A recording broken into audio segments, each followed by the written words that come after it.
Jemaah rahimakumullah, proses perubahan bentuk fisik manusia diciptakan oleh Allah dalam 7 tahap yang sangat eksotis, dan itu berlangsung selama 120 hari atau lebih kurang 4 bulan. Dan sesudah sempurna bentuknya, baru dipertemukan oleh Allah dengan ruhnya.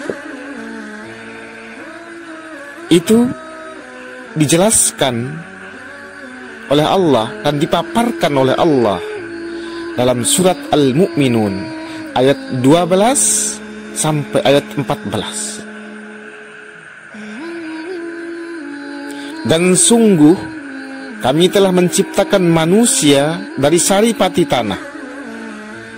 Kemudian kami menjadikannya air mani pada tempat yang kokoh dan terpelihara dari dalam rahimnya. Kemudian kami jadikan air mani itu segumpal darah. Lalu segumpal darah itu kami jadikan segumpal daging.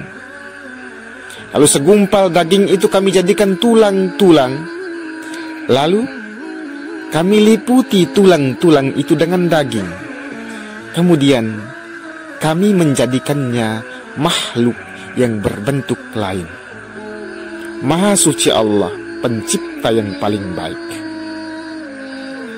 Kemudian jemaah rahimakumullah, Allah menjelaskannya kembali dalam surat As-Sajdah ayat 7 sampai ayat 9. Dan di ayat yang ke-9 itu Allah melengkapi kejadiannya.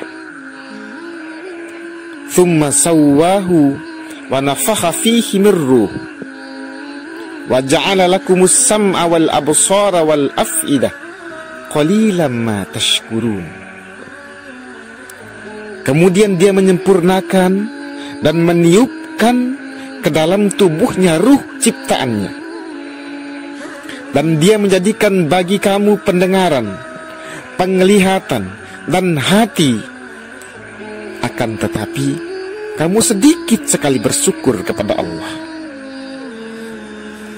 Jemaah rahimakumullah, merujuk pada ayat tadi, kita manusia tersusun dari 2 unsur yang berbeda, rohaniyah dan jasmaniyah. Roh adalah tiupan dari Allah subhanahu wa ta'ala, dan itu urusannya Allah. Allah lah yang menentukannya. Sedangkan jasad diciptakan Allah dari tanah. Selama kita hidup di dunia ini, maka sungguh kita hidup dengan 2 unsur tersebut. Saudaraku, kita hidup di dunia ini sebetulnya berada di bawah 2 pengaruh yang saling bertentangan, yang saling berlawanan, yaitu roh dan jasad. Dan bisa juga diistilahkan dengan dimensi kelangitan dan dimensi kebumian. Roh akan menarik manusia ke derajat yang lebih tinggi.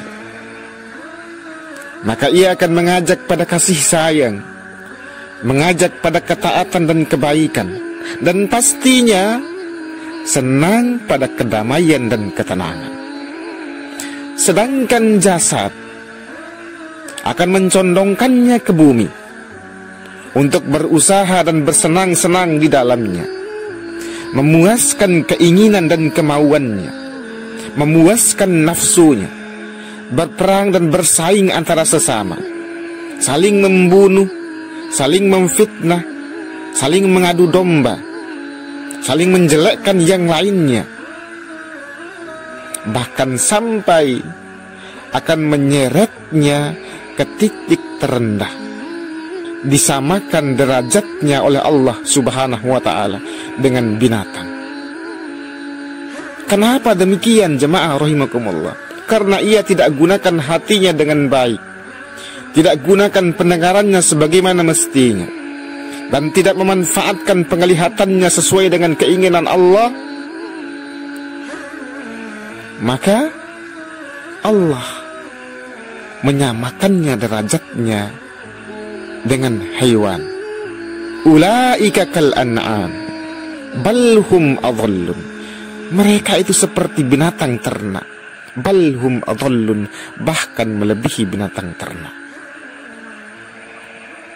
Jemaah rahimakumullah, keinginan-keinginan dunia tadi, memfitnah, mengadu domba, membunuh, saling bersaing antara sesama, dan keinginan-keinginan ini akan selesai setelah roh terpisah dari jasadnya. Rohnya diambil kembali oleh Allah, dan jasadnya diantarkan ke kuburan oleh keluarganya, diantarkan ke kuburan oleh saudaranya. Saudaraku, sebelum Allah mengambil kembali roh yang ditiupkan ke dalam jasadmu, maka manfaatkan dengan sebaik-baiknya.